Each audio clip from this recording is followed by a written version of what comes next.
So, hey guys, I wanted to let you know I do want to do a multiplayer game for Europa Universalis 4. There's been a big expansion that increases the Holy Roman Empire mechanics and the papacy. And I've been thinking about what we can do with this. And this is what I've come up with. So I want to do Deus Vult, the 10th Crusade. We're going to be playing on 4 dates, at least. If we want to play further, we can if we want to. So on the 19th of July, on the 26th of July, on the 2nd of August, on the 9th of August. So 4 sessions for now. I mean, I know that this is like the European way of writing it, but you guys are smart. You'll figure out how to do that if you're in the US. We're going to start at 17 Central European summertime and end at 22. So it's going to be 4-hour sessions. We're going to half an hour break, or let's say buffer time for eventual disconnects and stuff.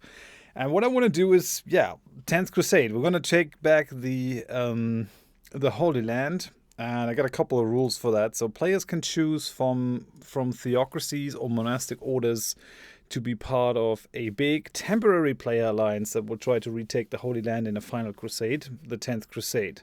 I'll be coordinating the crusading efforts as the Pope. I'll be the papal state. I'll try to support the players. And you can break from this by converting away from it. So you start out as a Catholic theocracy or monastic order.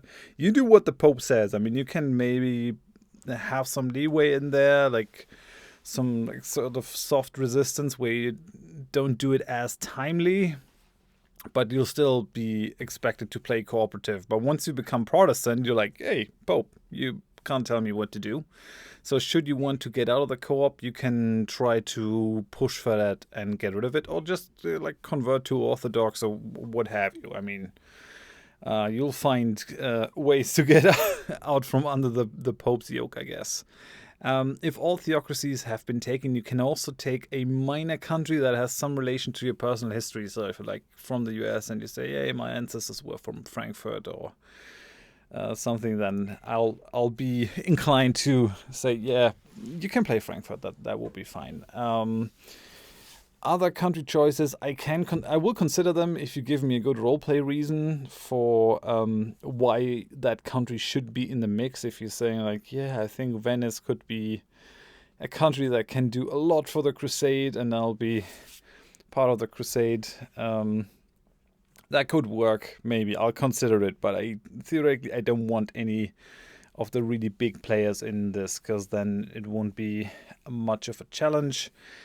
If you are eliminated and you started with less than 50 development, you can choose another European nation with less than 50 dev, maybe once.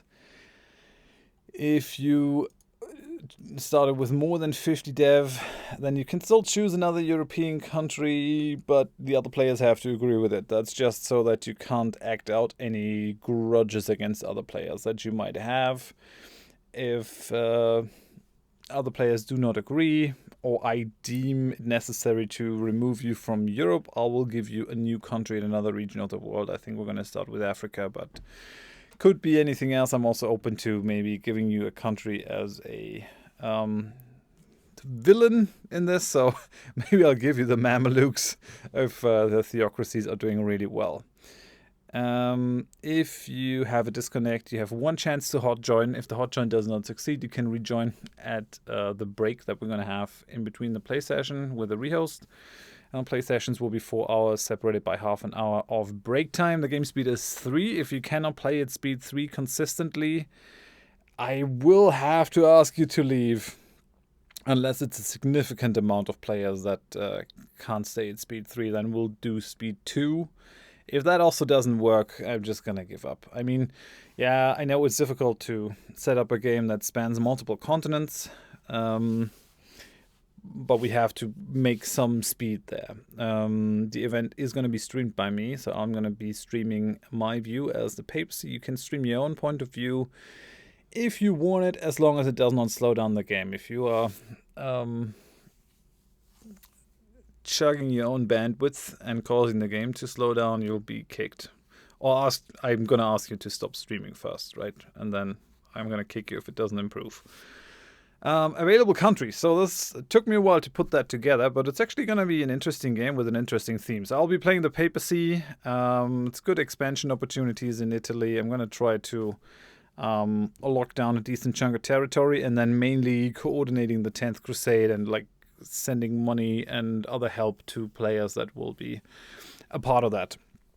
Our strongest countries, 99 def and 58 def, are Teutonic Order and Livonian Order. Those guys have good amount of development, but they're surrounded by very strong neighbors, Poland, Lithuania, Novgorod, Muscovy, which is nasty, so I deem the difficulty for those countries still hard. You have to know what you're doing for those. I'll try to like give you like an idea of the difficulty in my estimation. I've played most of these countries. Some of the smaller ones I haven't played, but I've played as the Teutons, I've played as the Livonians, I've played as the Papal State, Munster, Cologne. All those. Some of those have really nice missions, others don't. What I want you to do is fill in your preference here on the right-hand side, so I know what you really want to play and what you would consider playing, and then we'll decide. I'll put in the player over here, so don't fill in that that column. This document is gonna be linked on the Discord. You'll find a link to the Discord in the description of the video, and there you can go to the EU4 or to the multiplayer event channel and find the document pinned. What do we have? So we have the monastic states, Teutonic Livonians. Then we have Münster, which is the strongest theocracy in the HRE. They have like a decent amount of development. We have Cologne, Trier, and Mainz, who are electors in the HRE. Those are decently easy because Austria wants to be your friend.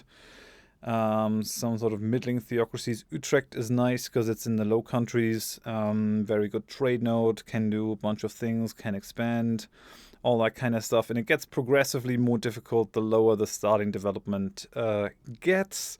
The knights are kind of ultra hard. A lot of things need to align for you. But as a pope, I will definitely try to support you if you decide to play the knights, but this definitely needs an experienced player. Riga, if the Livonians and the Teutons are going to play nice with you, which they should, because this is going to be a co-op game, you can see if you can't make something happen there. But for like the lower countries here, Bamberg and Trent, those are very, very hard.